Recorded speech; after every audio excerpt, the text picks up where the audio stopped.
First of all, let's just start with what's being reported, Maddie just mentioned, as a 40-mile-long convoy headed towards the capital. There's concern that what we saw happen in Kharkiv could happen in Kyiv. How concerned are you about this, and what do you plan to do if and when these troops do reach the capital? Thank you for having me. Hello.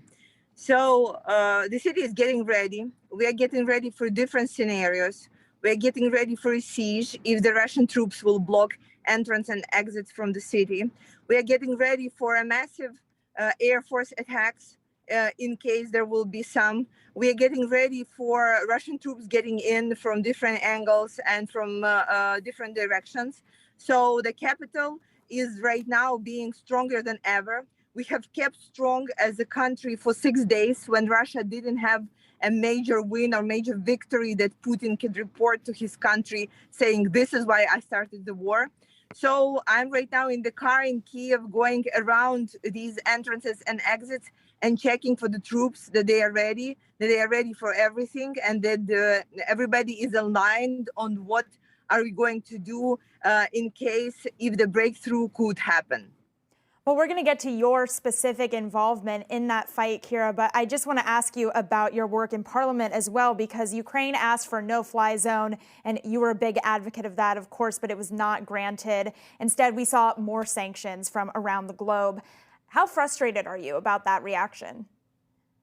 Well, we do need the no-fly zone from our allies, and I truly believe at some point this or the other way it will happen.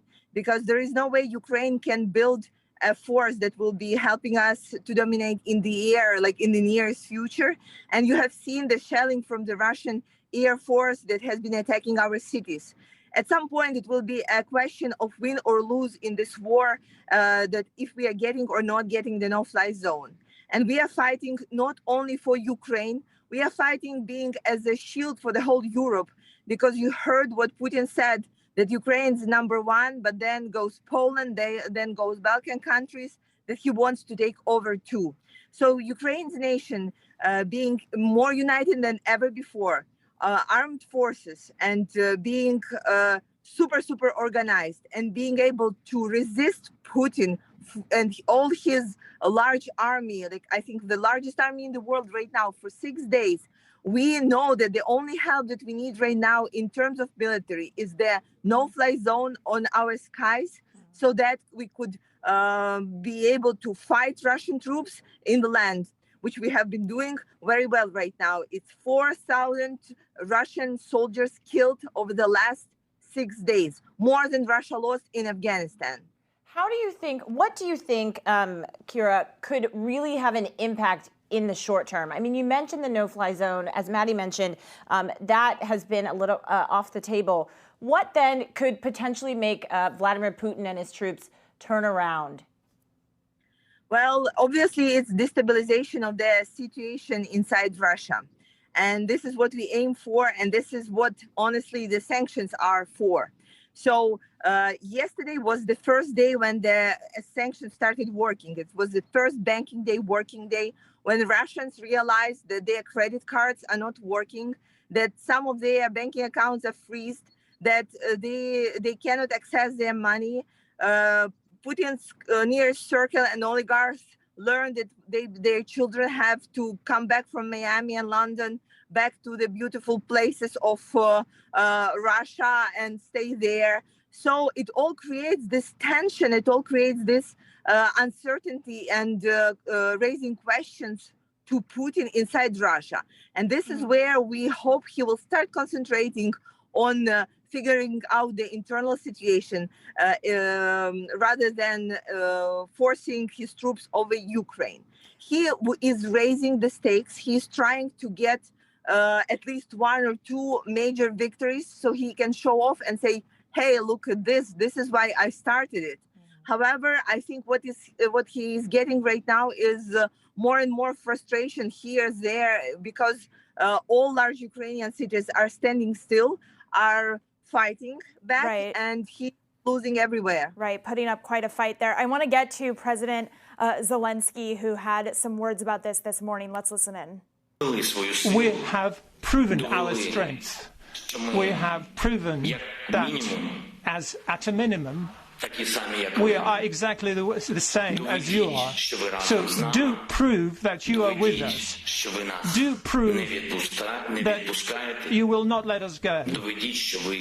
Do prove that you indeed are Europeans. And then life will win over death. So Zelensky obviously calling for global support and domestic support there, Kira. We're seeing a lot more boycotts today, particularly in the U.S., boycotts of vodka, for example. Is that helpful? And what do you wish to see people doing to help the people of Ukraine that you're not seeing done so far? Well, first of all, I would like to thank and extend all the thanks from a Ukrainian nation to the nations of the world.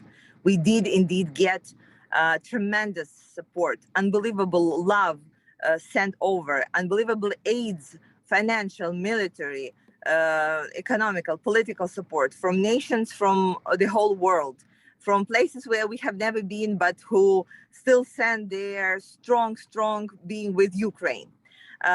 We do see military support, we do see financial support, we do see economic sanctions.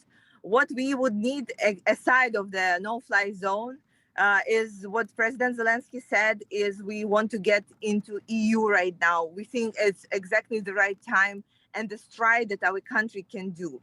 The third thing would be additional oil and gas sanctions, which could really hurt and speed up Putin's and Russia's failure and dismantle. So this is what we need to do that will help and get us more time. And people from all over the world going out on the streets and supporting Ukraine is another sign for their governments to push forward and proceed with these sanctions. We haven't seen any protest where they would say, go Russia, right? So this brings to the Russia's isolation and becoming like second North Korea to the world, where there will be a democratic camp of the countries, a democratic unity, and there will be a couple of countries who are basically the tyrannies who basically feed on their natural resources. Kira, can you talk to us about, I mean, you said that you are driving around talking to average Ukrainians. There's some concern externally about sort of the nuclear sites that are in Ukraine and protecting them. Are you hearing that from your fellow Ukrainians? Is there concern that if Russian troops move closer into Kyiv, we have a map that we're showing right now of the active nuclear sites. Is there concern from citizens that Russians will get closer to that? Well, look, we have been fighting Russia for 8 years. That's why we are opposing it so strongly, and that's why we are bearing arms, and that's why the resistance in Ukraine is so hard and so concentrated. Because we know that Putin is crazy, he's a tyrant, nobody knows what is in his mind, and that he's capable of anything. Is he capable of a nuclear threat and executing on it? Probably yes. Is there a way to stop him of it? Yes, and this is actually disassembling and again destroying Russia as a unity, as a country. Is there a way for us to stop him right now of it? No, there is no way. And if and you say like, oh, if the situation will get more complicated and tougher, then Putin can resort to the nuclear weapon. Probably. But it doesn't mean that we don't have to fight hard and push back hard, because again we know what the Russian troops are capable of.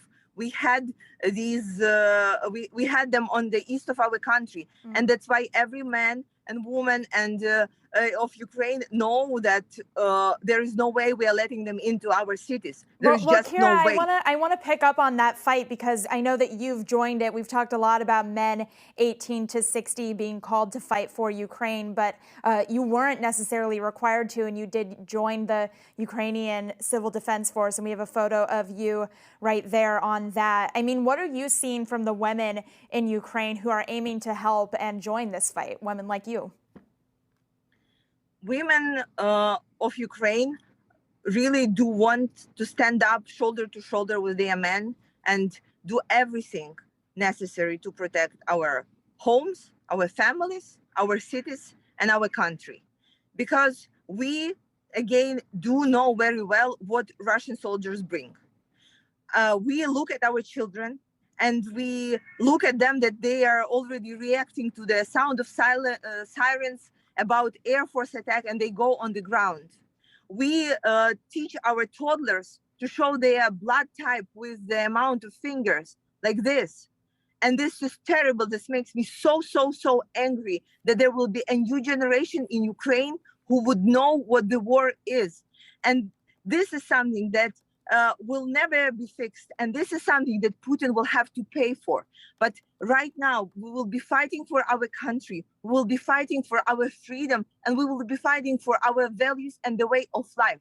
We did not want this war. We didn't ask him in. We said, we are going to European Union. We are a democratic country. We have our own way. Leave us alone. And the crazy man who wants just to rebuild Russian empire is trying to use us, our children, to as just pieces of his huge and sick game. Mm-hmm. It's my goal, and this is my duty as a member of parliament, as a leader of political party, and as Ukrainian citizen, and as a woman to do everything possible so he would fail.